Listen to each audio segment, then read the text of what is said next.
La cité Tunkalafia pour la diaspora malienne à Banankoroni. Vous résidez à l'étranger, vous souhaitez faire partir du projet de la nouvelle cité moderne de Tunkalafia à Banankoroni.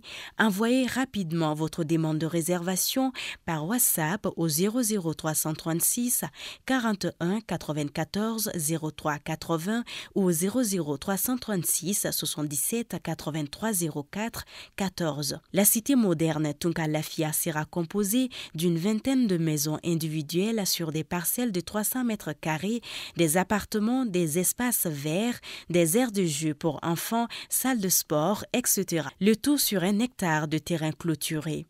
Après l'acquisition des parcelles, vous avez le choix entre la construction avec Tunkalafia d'une villa 3 chambres plein pied à partir de 26 millions de francs CFA ou d'un duplex 4 chambres à partir de 35 millions de francs CFA. Vous pourrez aussi faire le choix d'acquérir un appartement en copropriété dans un des immeubles de la cité à partir de 17 millions de francs CFA. La parcelle de 300 mètres carrés est au prix de 4 500 000 francs CFA, payable en une seule fois ou sur 12 mois ou 18 mois. Le plan de financement de la construction se fera par la suite, soit en individuel, soit dans un groupe de tontines de construction Tunkalafia. Le projet de cité Tunkalafia à Banankoroni, un havre de paix et de tranquillité pour un séjour ou un retour au pays serein et en toute confiance.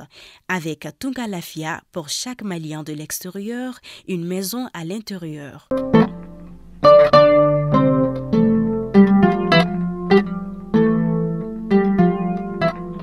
Mardi 8 novembre 2022, c'est toujours un plaisir de vous retrouver. Bienvenue dans votre flash d'information.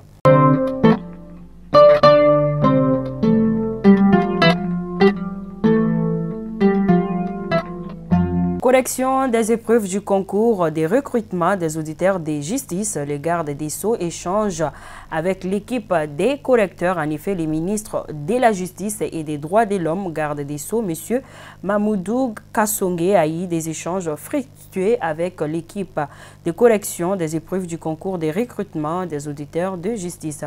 C'était en cours d'une visite de courtoisie, de prise de contact qu'il leur a rendue lundi 7 novembre 2022 dans la salle des réunions de la Direction nationale des affaires judiciaires et du Sceau. Le directeur général de l'Office central des stupéfiants, colonel-major Fousseini Keïta, invite les distributeurs, vendeurs et consommateurs de chicha à se conformer à l'arrêté interministériel interdisant la vente, la distribution et la consommation de la chicha et tout appareil similaire au Mali d'ici la date d'entrée en vigueur de la mesure de répression qui est le 15 février 2023. Ainsi, il invite encore une fois de plus les intéressés à chercher un métier de substitution à ces pratiques avant l'application de l'arrêté, sinon il appliquera sans état d'âme. Ensemble, luttons contre les stupéfiants au Mali.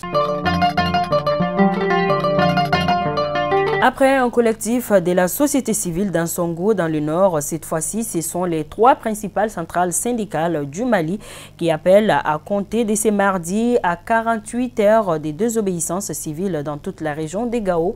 Le but est de dénoncer l'insécurité et pour demander aux autorités maliennes de prendre les mesures qui s'imposent.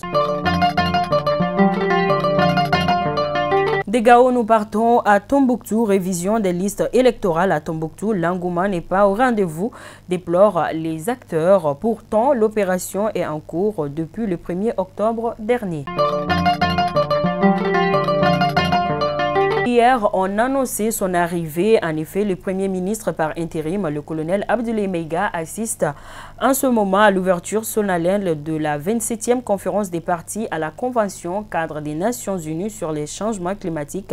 À son arrivée au Centre international des congrès des Chars El Mchek, Égypte, le chef du gouvernement par intérim a été accueilli par son Excellence Abdel Fattah al-Sisi, le président de la République d'Arabe d'Égypte, et par M. Antonio Guterres, secrétaire général de l'Organisation des Nations Unies.